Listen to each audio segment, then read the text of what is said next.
Tayong mga Pilipino, kahit anumang hagupit ng unos ng buhay, ay nagkakaisa, nagdadamayan at pa-smile-smile lang.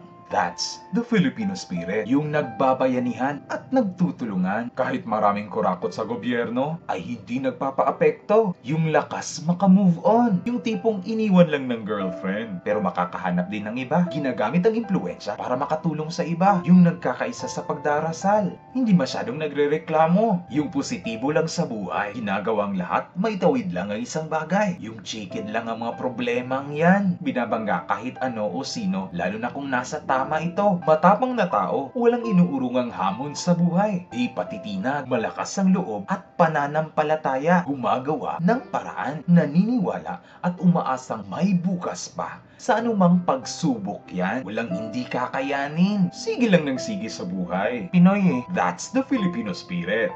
Above all, let's say a prayer to all the victims of the recent calamity.